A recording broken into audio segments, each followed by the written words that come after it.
Assalamualaikum warahmatullahi wabarakatuh. Perkenalkan, nama saya Hanifah Suparman. Di sini saya adalah selaku moderator dari kelompok 9. Nah, kelompok kami di sini akan membahas mengenai materi dari pengembangan dan validasi indikator rumah sakit dari biaya berbasis aktivitas untuk penerimaan cedera. Nah, di sini juga saya akan menyebutkan nama-nama anggota dari kelompok 9. Yang pertama itu dari Saudari Anggrani Lukri.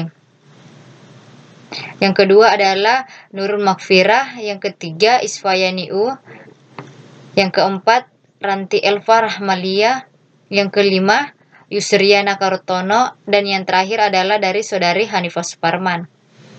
Nah, di sini kelompok kami akan membahas mengenai materi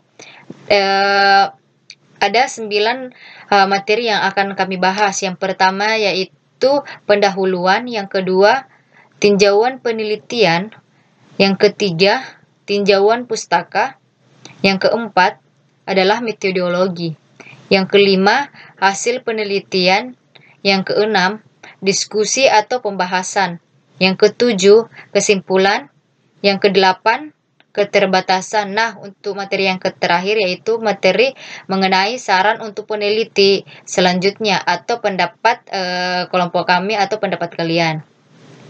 Nah, di sini pula saya akan membacakan anggota kelompok serta pemateri pertama sampai hingga pemateri terakhir. Nah, untuk pemateri pertama itu dari Saudari Rizky Anggriani Lukri. Di sini Saudari Rizky akan membahas mengenai materi pendahuluan serta tinjauan penelitian. Nah, untuk pemateri yang kedua yaitu dari Saudari Nur Makfirah. Di sini ia akan membahas mengenai tinjauan pustaka serta metodologi. Nah, untuk pemateri yang ketiga yaitu dari Saudari Isfayani U. Di sini Saudari Isfayani U akan membahas mengenai materi hasil serta pembahasan. Pemateri keempat yaitu dari Saudari Ranti Elva. Di sini ia akan membahas mengenai lanjutan dari pembahasan atau apa yang telah dipaparkan oleh Isfayani U. Di sini Ranti Elva akan melanjutkan pembahasan tersebut. Nah, yang berikutnya Ranti Elva akan membahas mengenai kesimpulan. Untuk pemateri yang kelima yaitu dari Saudari Yusriana Kartono yang akan membahas mengenai keterbatasan. Nah, untuk pemateri yang terakhir yaitu saya sendiri, Hanifah Suparman. Di sini saya akan membahas mengenai saran atau untuk penelitian selanjutnya atau pendapat dari kelompok kami. Nah, itulah tadi nama-nama anggota kelompok kami serta pemateri yang pertama hingga pemateri terakhir. Nah, untuk mengefisienkan waktu, di sini saya persilahkan untuk pemateri pertama, yaitu dari Saudari Rizky Anggriani Lukri. Saya persilahkan. Assalamualaikum warahmatullahi wabarakatuh. Saya Rizky Anggriani Lukri, pemateri pertama yaitu pendahuluan. Pada tahun 2013, sekitar 973 juta orang di seluruh dunia mencari perawatan medis setelah cedera. Satu, penerapan sistem trauma telah meningkatkan mortalitas dan morbiditas cedera. 2-4, namun kami baru-baru ini mengalami variasi antar penyedia yang signifikan dalam biaya perawatan cedera berbasis aktivitas yang disesuaikan dengan risiko di Kanada, di mana sistem perawatan kesehatannya adalah sistem nirlaba. Selanjutnya, tujuan penelitian untuk mengembangkan indikator rumah sakit tentang pengguna sumber daya untuk penerimaan cedera. Itulah materi yang saya bawakan. Saya kembalikan ke moderator.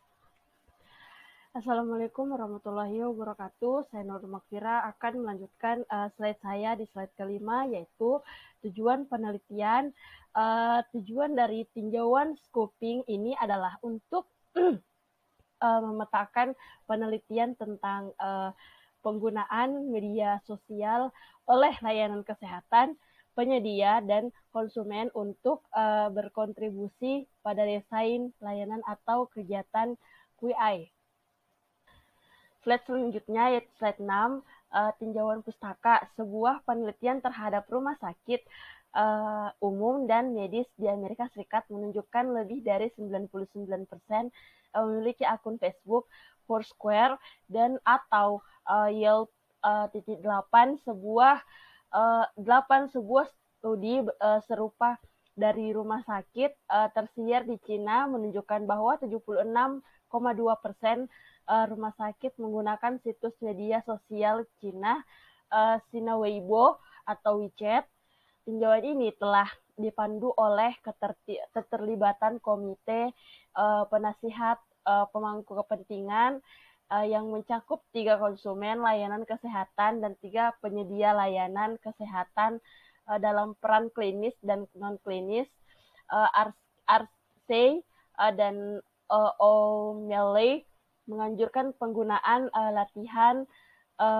latihan konsultasi dengan praktisi dan konsumen dalam kerangka tinjauan peringkupan mereka.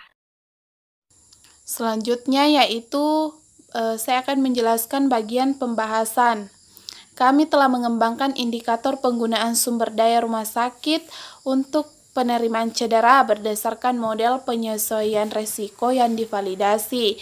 Model penyesuaian risiko menjelaskan antara 12% dan 36% variasi dalam penggunaan sumber daya di seluruh cohort. Di antara pasien dengan cedera otak traumatis, torakoabdominal, dan ortopedi, dan untuk pasien berusia 65 tahun, kami mengidentifikasi pusat-pusat dengan penggunaan sumber daya yang lebih tinggi atau lebih rendah dari yang diharapkan dalam tingkat penunjukan dalam sistem trauma Quebec.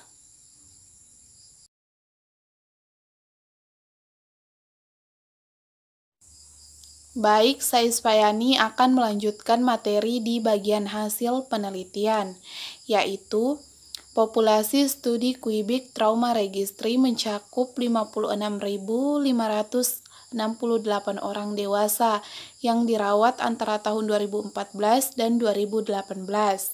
Kami mengecualikan 208 atau 0,4% pasien yang pergi tanpa saran medis dan 17.402 atau 31% pasien berusia 65 tahun dengan patah tulang pinggul terisolasi akibat jatuh dari ketinggian berdiri. Di antara pasien yang memenuhi syarat, kami mengecualikan 245 atau 0,6% pasien dengan data yang hilang tentang komorbiditas atau tingkat keparahan cedera.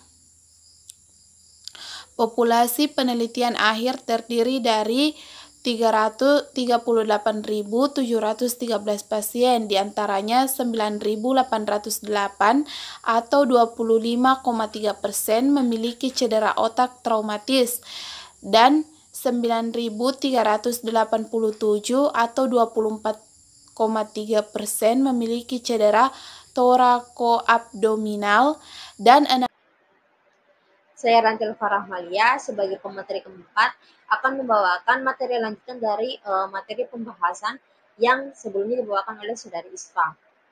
Sedikit yang diketahui tentang faktor penentu variasi antar penyedia dalam penggunaan sumber daya.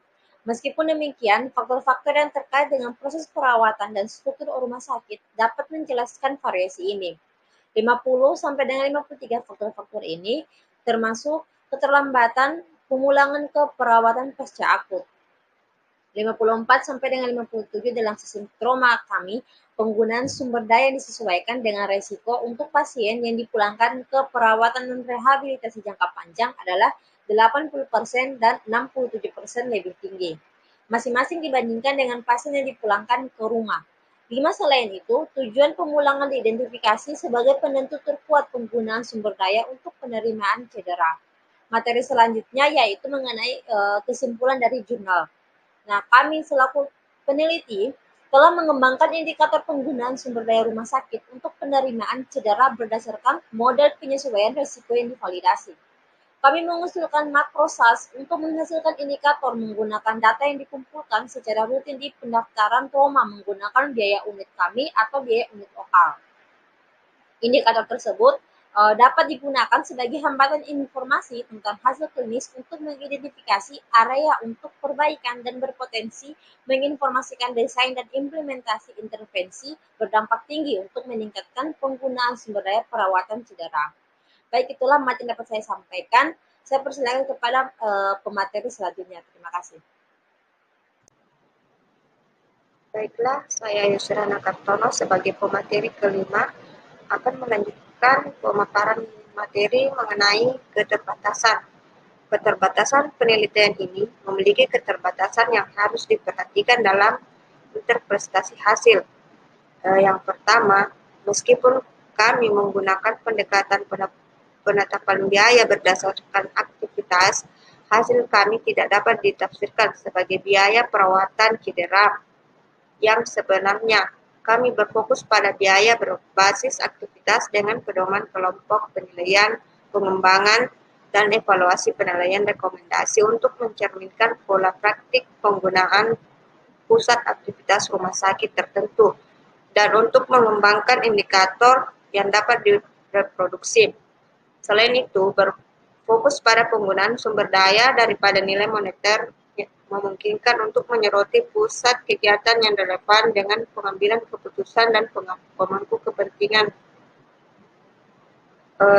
Yang kedua, perkiraan penggunaan sumber daya tidak mencangkup informasi tentang obat-obatan, tes laboratorium, atau produk darah. Biaya obat mewakili 2% dari total pengeluaran tahunan dari 3 pusat tingkat 1,25 dan tes laboratorium mewakili 4% dan total biaya rumah sakit di Kanada. 68 biaya bank darah merupakan 1% dari total biaya rawat inap untuk sebagian besar kelompok terkait diagnostik di Amerika Serikat. 69, meskipun persentase ini bisa lebih tinggi untuk pasien cedera, kontribusi produk darah terhadap total biaya penyakit akut perawatan cedera cenderung kecil. Oleh karena itu, mengecualikan biaya ini seharusnya berdampak kecil pada hasil kami. Selain itu, karena kurangnya informasi tentang jumlah jam yang dihabiskan di unit gawat darurat, jumlah X-ray dan ultrasound per wilayah, dan durasi fisioterapi, terapi okupasi, dan psikoterapi, kami menerapkan biaya tetap untuk layanan ini. Sekian dan terima kasih. Saya kembalikan kepada moderator.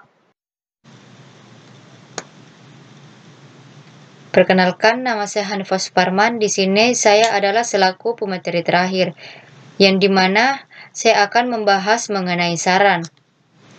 Diharap dalam menginterpretasikan hasil penelitian, penulis memungkinkan untuk menyoroti pusat kegiatan yang bersifat relevan dengan pengambilan sebuah keputusan dan pemangku kepentingan. Dan sebaiknya pula ada perkiraan penggunaan sumber daya yang tidak mencakup informasi tentang obat-obatan, tes laboratorium, atau produk darah, agar kita dapat mengetahui biaya yang dikeluarkan, serta di seluruh sampel dan di semua daya yang lebih tinggi atau lebih rendahnya dari perkiraan di tingkat pertama hingga tingkat akhir. Nah, itulah tadi hasil presentasi dari kelompok kami. Adapun apabila ada kekurangan, kami mohon maaf. Dan semoga apa yang kelompok kami paparkan mengenai materi pengembangan dan validasi indikator rumah sakit dari biaya berbasis aktivitas untuk penerimaan cedera, semoga teman-teman sekalian dapat menambah wawasan hingga teman-teman sekalian dengan mudahnya memahami apa yang kami telah paparkan. Nah, akhir kata dari kelompok kami ucapkan wabillahi taufiq wal hidayah. Wassalamualaikum warahmatullahi wabarakatuh.